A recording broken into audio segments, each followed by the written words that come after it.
All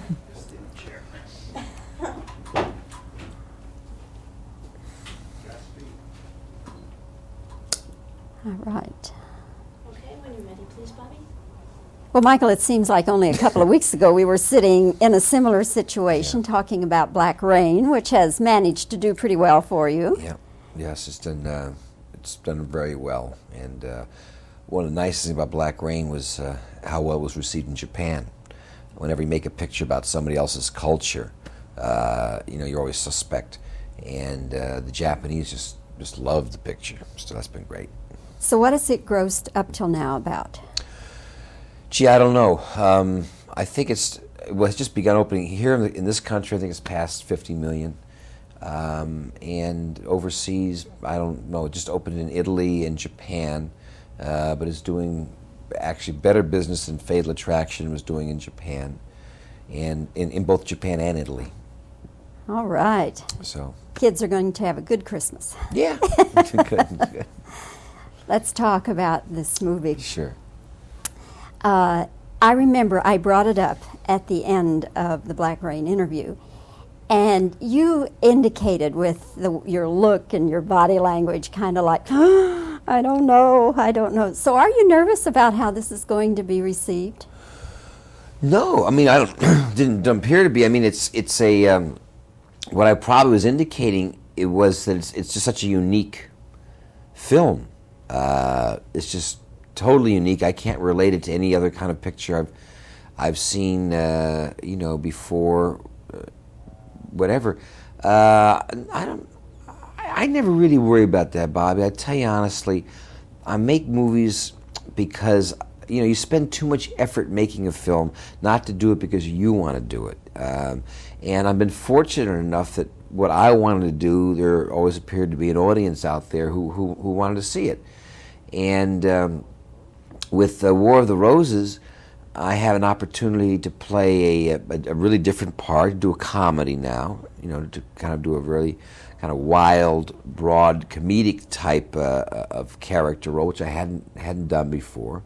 Working with my oldest buddy, Danny DeVito, who also has directed it, and with Kathleen. And no, I'm not worried at all. I think the picture's going to be, I think the picture's, you'll hear it from me now, this picture's going to be a big hit. What's been fun is watching audiences laugh uproariously and then go, ooh, what am I laughing at? Ooh, geez, I can't believe I laughed at that. And seeing aspects, not that everybody we know, the movie's called War of the Roses, and it's the war between Oliver Rose, my part, and Barbara Rose, Kathleen. And, watching these people who loved each other so much in the beginning end up trying to destroy each other. And we all have had, maybe not to the same degree, but have known or have seen, similar situations with people. How is this impacting on your own marriage? Do you look at it differently now? I do. I do. I mean, there's... Are you changing anything about your attitude? Well, I'm taking some time off. I think it's about time to... also, I think that this was the... I think this was the quickest film I had my wife see of all my films early on. Have DeAndre came in to see the picture. But basically, I'm taking some time off for a year. I've never been able to sort of balance, we talked about this, my marriage with my work life. So making movies is all-consuming. Your marriage has to sort of take second position with a proviso that there is a day where you're not working, and then you'll spend some time with your marriage and with my son.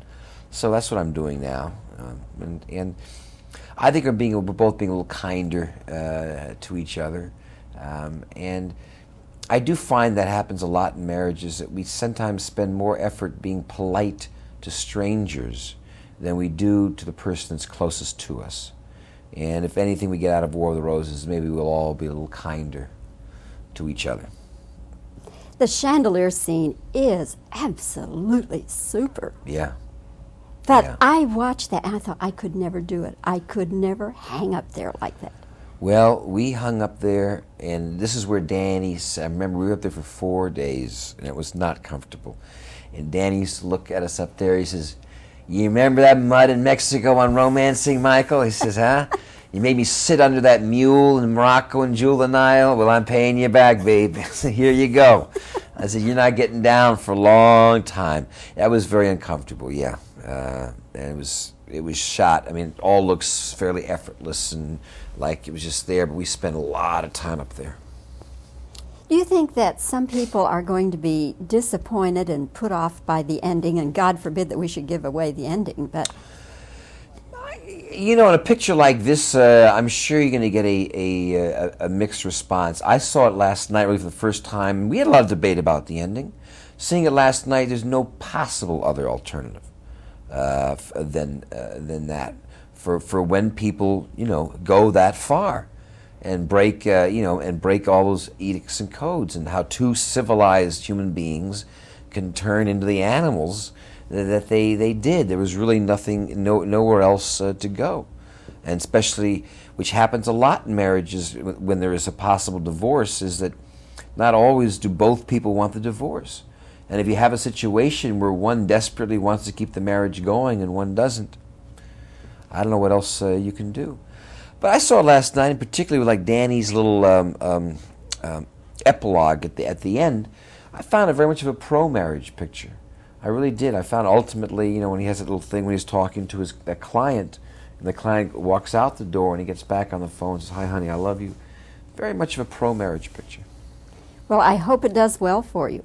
Thank you. I hope so too. And whatever the next movie is, I hope that we'll have a chance to meet and talk. Like Well, we are I hope this so. time. I'll have a little break for a while, and hope you have some good holidays, Bobbie. You too, Michael. Okay. Thank you. Thanks.